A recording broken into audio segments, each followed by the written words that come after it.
Papa Comentarios de Francisco Cerezo.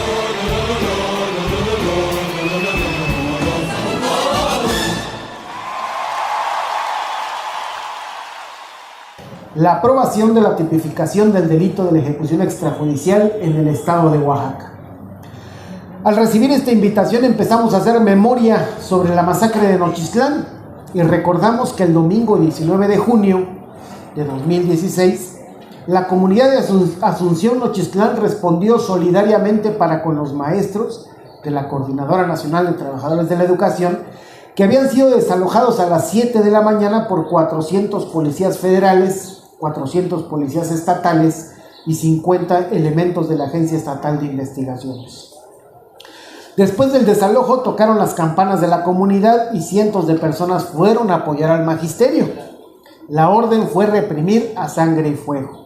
Como en Atenco en el 2006, el responsable fue el gobernador del Estado de México en el 2006 y ya presidente en el 2016, Enrique Peña Nieto. Durante su mandato, del 1 de diciembre del 2012 al 1 de diciembre del 2018, nuestra Organización de Derechos Humanos documentó 184 ejecuciones extrajudiciales solo en contra de defensores de personas defensoras de derechos humanos o luchadores sociales, pueden llamarle ustedes como quieran. La cifra más alta desde 2006-2008, año en que iniciamos como organización la documentación de la ejecución extrajudicial por motivos políticos en nuestro país hasta hoy. Con Peña Nieto, 184 luchadores sociales fueron víctimas de una ejecución extrajudicial, pero el número no nos dice nada, necesitamos compararlos por lo menos con el sexenio anterior, el de Calderón, donde documentamos 67 ejecuciones extrajudiciales. Es decir, Peña Nieto triplicó el número. Hoy tenemos que decirlo. Oaxaca es la entidad federativa más asesina de todo México. En el pasado, cuando los gobernadores eran priistas, la justificación era que existía un gobierno caciquil, donde las decisiones políticas y económicas de la entidad eran negociadas con el gobernador en turno, quien a cambio de gobernar permitía matar en caliente a quienes afectaban los intereses de dichos caciques. Actualmente, en menos de año y medio, el gobierno de Morena sigue exactamente el mismo patrón represivo que los gobiernos priistas anteriores, por lo menos en el caso de las ejecuciones extrajudiciales en Oaxaca. ¿Por qué ocurren las ejecuciones extrajudiciales y en qué contexto? Gracias a la experiencia de otras partes del mundo y al trabajo de documentación de estos 3 sexenios, sabemos que en México y en cualquier país capitalista, no importa si es en una dictadura, un gobierno de derecha con terrorismo de Estado o con una democracia liberal o burguesa con gobierno socialdemócrata como el actual, el Estado para mantenerse en el poder aplica 3 grandes estrategias y en eso debemos conceder, son exactamente lo mismo. Estas estrategias son concéntricas. En el punto central y subordinando a las otras 2 está la estrategia contrainsurgente. Es la estrategia principal y tiene como objetivo eliminar organizativa y físicamente a cualquier organización que atente contra las bases del sistema capitalista y aspire a transformar de raíz la sociedad basada en clases sociales. Esta estrategia es aplicada en contra de grupos insurgentes y todo lo que el Estado considere que apoya a estos grupos. Esta estrategia se ha aplicado en Chiapas, en Guerrero y en Oaxaca principalmente, y ha logrado sus objetivos por lo menos de manera parcial. Alrededor de esta, imaginemos una cebolla, está la estrategia de represión política. Esta tiene el objetivo de eliminar toda organización social, política y de derechos humanos que es considerada por el Estado, aunque no lo sea, la estructura que nutre o defiende a los grupos insurgentes. Ahí está el caso Ayotzinapa. No por algo defender casos de personas que son criminalizadas como partes de grupos insurgentes, incluso a los ojos de una gran parte del movimiento popular, social y de derechos humanos, no es bien visto. Al contrario, entre más alejados de estos casos, mejor. No vaya a ser que nos confundan y el Estado nos aplique sus métodos de terror o las financiadoras ya no nos den. Y sin un sueldo de organización de derechos humanos financiada es convertirse en pobre. Y nadie quiere ser pobre. Así que mejor a los guerrilleros y a todos los que son acusados de ser parte de su entorno, sea verdad o una mentira construida por el Estado, les queda el aislamiento que permite su aniquilación. Por lo menos esa es la intención del Estado. Y por último está la estrategia de control social. Esta estrategia puede ser, como con Calderón y Peña Nieto, de control social mediante el terror. Es decir, lo que sucedió en Ciudad Juárez hace 15 años y lo que sucede en Chiapas este año, pasando por todos los estados, el gobierno genera la percepción de que dos grupos antagónicos de la delincuencia organizada decidieron pelear el control territorial. Permite el reclutamiento forzoso de ambos bandos y usualmente estos grupos están dirigidos por exmilitares quienes los entrenan y los arman. Y en medio de esta confrontación está el control absoluto de todo el territorio y actividad que en este se desarrolle, ya sea económica, legal o ilegal, principalmente, pero también política y social. Y no solo genera la percepción de que son grupos de delincuentes sin relación con el Estado, sino que aparenta que incluso son más fuertes y mejor armados que el Estado mismo. Teoría que conocemos como teoría del Estado fallido, pero que tiene muchos nombres que ocultan la realidad. Estado rebasado, Estado disminuido, cooptación del Estado, desvío de poder, Estado paralelo, pero que tienen el mismo origen y objetivo. Dicha teoría fue impulsada por una ciudadana de allá arriba del norte, cuyo nombre es Hillary Clinton. No sé si les suena el apellido. Y es la teoría que usaron los gringos para invadir medio mundo. Como el Estado es fallido, es decir, como quiere pero no puede, pues nosotros los salvadores de la democracia, claro, liberal o burguesa, y el mundo basado en reglas, claro, solo en las suyas, le entramos al quite, asesinamos a miles de personas, niños y mujeres incluidas, como actualmente en Israel, y los salvamos quedándonos con todos sus recursos naturales. Es exactamente lo mismo, pero a nivel país. También este control social puede ser, como con el actual gobierno federal, que ya termina, mediante los programas sociales, preferentemente, es decir, el uso principal de uno del control social mediante el terror no excluye al otro y viceversa. Pero la diferencia es que lo podemos resumir en esta cuestión de plata o plomo, ¿no? ¿Qué quieren? ¿Qué quiere Pueblo de México? ¿Plata o plomo? Usualmente los pueblos pues quieren plata, ¿no? Y no plomo. Esa es la estrategia de control social mediante el terror. Cuando el Estado no te pregunta y dice, ahora les toca plomo. Con este gobierno dice, no, tranquilos, este sexenio les toca plata. Pero siempre hay gobiernos estatales que dicen, pues sí, será el sereno, pero hoy también te toca plomo, ¿no? Y debido a este cambio de política es que la cifra de personas defensoras o luchadores sociales víctimas de una ejecución extrajudicial ha disminuido a la mitad que el sexenio de Peña Nieto. De 184 con Peña a poco más de 90 en este sexenio. Y de estas últimas, en solo 5, el beneficiario de la ejecución extrajudicial es el gobierno federal. En las otras casi 90, los beneficiarios son los gobiernos estatales. Y ahí el número de víctimas varía dependiendo de la estrategia aplicada estatalmente. La ejecución extrajudicial es una grave violación a los derechos humanos que siempre ha existido, pero solo gracias a la lucha de los pueblos se logró que en 1982 la ONU creara el mandato del relator especial sobre ejecuciones extrajudiciales, sumarias o arbitrarias.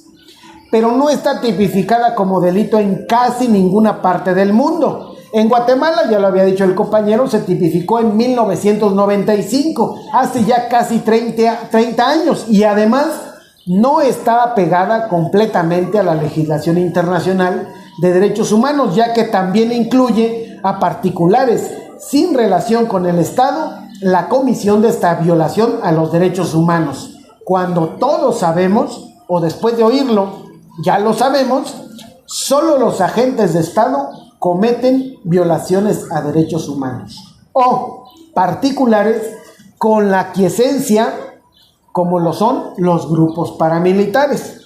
En México siempre ha existido también esta práctica estatal, incluso en el llamado periodo de la Guerra Sucia de los años 70 y 80 fue muy común, pero en ese tiempo no existían las organizaciones de derechos humanos que documentaran esos casos. Otro periodo es el 88-90, cuando el fraude electoral entronizó a Salinas de Gortari en el poder y este realizó el exterminio de los miembros de, en ese entonces, de Izquierda Socialdemócrata, Partido de la Revolución Democrática, que ya vieron cómo terminó, ¿no? Como una rémora, como una chinche de la derecha, y pues por fin desapareció, para desarticular la organización del pueblo e imponer los fraudes electorales que sucedieron con total impunidad. Y el episodio más reciente donde fue más usada esta modalidad represiva, la estrategia contrainsurgente, es el periodo que inicia a partir de la emergencia del EZ en el 94 en Chiapas y algunos otros estados, y del surgimiento del EPR en Oaxaca, Guerrero y otros estados también en el 1996. Si bien son 4 momentos distintos, el hilo conductor fue siempre la estrategia contrainsurgente. Recordemos que el EZ y el EPR provienen de grupos que no pudieron ser aniquilados durante la Guerra Sucia de los 70s y 80s en nuestro país. Y ya el último periodo, al que podemos decir casi hemos sobrevivido, porque mañana ya no sabemos, y que aún no termina del todo, lo inicia Calderón con la guerra contra la delincuencia organizada, que nosotros llamamos en ese entonces una guerra contra el pueblo, que desatará nuevamente el uso de esta modalidad represiva a nivel nacional y de manera sistemática y generalizada. Y ahí, en ese reinicio, es donde empezamos nosotros, como Comité Cerezo, a documentar las ejecuciones extrajudiciales en contra de los luchadores sociales o personas defensoras de derechos humanos en nuestro país. En el 2008 retomamos la exigencia de la tipificación del delito de ejecución extrajudicial en nuestro país, pero lamentablemente no había un movimiento social que también lo retomara, y por lo tanto esas grandes iniciativas que luego tenemos las organizaciones de derechos humanos, si no están acompañadas del poder de la organización del pueblo, pues evidentemente solo queda como una recomendación en los informes que anualmente escribimos, ¿no? Cambia el gobierno. La mayoría de la población, cansada de la guerra en su contra, es aglutinada en torno al proyecto socialdemócrata de la 4T y ganan las elecciones. A inicios del 2018, como Comité Cerezo, escribimos una carta a AMLO. Era como la carta a los Reyes Magos, ¿no? Solicitándole una ley general de protección a defensores, una ley de amnistía para todos los presos por motivos políticos y una comisión de la verdad para todas las violaciones a los derechos humanos. Lamentablemente ya vimos cómo de lo que proponemos a lo que nos dan, media un abismo. La ley de amnistía no sacó a casi nadie, la comisión de la verdad solo recaba datos, pero no intenta acercarse a la justicia, y pues la ley general todavía sigue siendo una ley federal. Y regresamos al caso que nos ocupa, la masacre de Nochistlán. En el año 2018 recibimos una invitación para participar en el primer encuentro internacional de defensores y víctimas de graves violaciones a los derechos humanos que se realizaría en Nochistlán, al cual acudimos gustosos a participar. A partir de ahí nos relacionamos un poco más con los organizadores de este evento, quienes, debemos reconocer, han mantenido la lucha por la justicia en el caso de Nochistlán, y acompañados de otras organizaciones, tienen una coordinación política y social que actualmente se extraña en otros estados y en el país entero. También la ejecución extrajudicial eliminó a una parte importante del movimiento popular, social y de derechos humanos en México. Organización que no ha abandonado la lucha por la justicia y que en ese caminar retomó ese viejo sueño de miles de víctimas de tipificar la ejecución extrajudicial. No por eso el pueblo en lucha no sigue impulsando leyes, porque nosotros decimos que en el capitalismo las leyes pues realmente no se cumplen, ¿no? Pero no por eso el pueblo no deja de luchar, ya que también sirven, aunque lo fundamental, lo sabemos todos, no es aprobar tantas leyes que solito cambie de raíz este sistema capitalista criminal, sino esta lucha, la jurídica, la legislativa, el cabildeo, es una herramienta más, un mero pretexto para seguir organizándonos y lograr algún día una transformación social que permita la existencia y las condiciones concretas para gozar de todos los derechos humanos para todo el pueblo. Y eso, en un sistema capitalista, es imposible. En lo único que coincidimos con la socialdemocracia es que hay que hacer todo lo éticamente posible para que no regrese la derecha. De lo demás, pues la misma derecha sigue acechando e incluso se incuba y crece dentro de las mismas filas de Morena, ¿no? Ustedes ya vieron ahí el Partido Verde, que pues es una rémora, que también pues es la ultraderecha dentro de Morena, ¿no? Y algunos de sus dirigentes que también son de derecha, ¿no? Mientras redactábamos esta larga intervención, nos enteraron de que se aprobó la reforma al Código Penal de Oaxaca. Como ya nos la sabemos, los gobiernos no son como el mago gacho. Cuando pedimos algo en nuestro favor, su magia nos da lo contrario. Así que fuimos a revisar cuál era la redacción de dicho delito. Ya sabíamos por las comunicaciones cómo iba más o menos, pero siempre sucede que las iniciativas ciudadanas son convertidas en textos donde siempre nos salen con una noticia mala y una peor. En este caso debo reconocer que no hay peor. Pero el artículo aprobado dice: comete el delito de ejecución extrajudicial el miembro de cualquier corporación de seguridad pública, estatal o municipal que estando en ejercicio de su cargo, ya sea por mutuo propio o por aquiescencia de autoridades del Estado, prive de la vida a una o más personas. Pero ¿qué pasa si no está ejerciendo su cargo, pero se vale del cargo para cometer una ejecución extrajudicial? Ya no cabe en la definición. Incluso el segundo párrafo dice que comete también el delito de ejecución extrajudicial la persona que, sin pertenecer a los cuerpos de seguridad estatal o municipal, prive de la vida a una o más personas por instrucciones, apoyo o aquiescencia de autoridades del Estado. Pero tampoco está que de motu propio. Entonces, solo por instrucciones. Pero si un policía que no está en servicio, pero valiéndose de su cargo y de motu propio comete una ejecución extrajudicial, pareciera que no cabe en la definición. Y esos pequeños resquicios son los que el Estado utiliza usualmente para zafar a los responsables. No quiere decir que esté mal. Es perfectible, toda ley es perfectible. Y hay que luchar porque sea la mejor. Sobre la pena, lamentablemente hay que decirlo, viola los derechos humanos, ya que no puede ser penas excesivas, como la moda del neoliberalismo es cada vez más castigo, pues habrá absurdos como si cometió 2 ejecuciones extrajudiciales le serán dados 140 años, pero hasta la fecha no conozco a nadie que haya vivido 140 años más los 18 que tuvo que cumplir para cometer el delito, ¿no? Entonces, pues ya 160, 200 años y pues la verdad, usualmente la gente, ni los perpetradores duran tanto, ¿no? Otro detalle que creo que jurídicamente no es posible probar, sino que me corrijan los que saben, aunque no sean abogados, cuando dicen que la comisión de este delito obedezca a motivaciones políticas por las actividades que desempeña el sujeto pasivo, derivado de un patrón de índole institucional. ¿Cómo se comprueban las motivaciones políticas en un delito? Según las leyes vigentes, conozco que existen delitos políticos, pero delitos cometidos por agentes de Estado con motivaciones políticas, aún no conozco alguno. Esto no quiere decir que no exista o que no se realice por ese motivo. Solo señalamos que jurídicamente es difícil probar esa motivación. De todos modos, si logran probarlo, con la pena mínima estará como 73 años, si es con la máxima como 90. Por último, creemos que faltó en la redacción que dicho delito es inadmisible, ya que es una grave violación a los derechos humanos. Si no, al rato AMLO o la nueva presidenta, con el nuevo artículo de su ley de amnistía, que ese sí es una aberración jurídica, va a querer liberar a uno de esos perpetradores.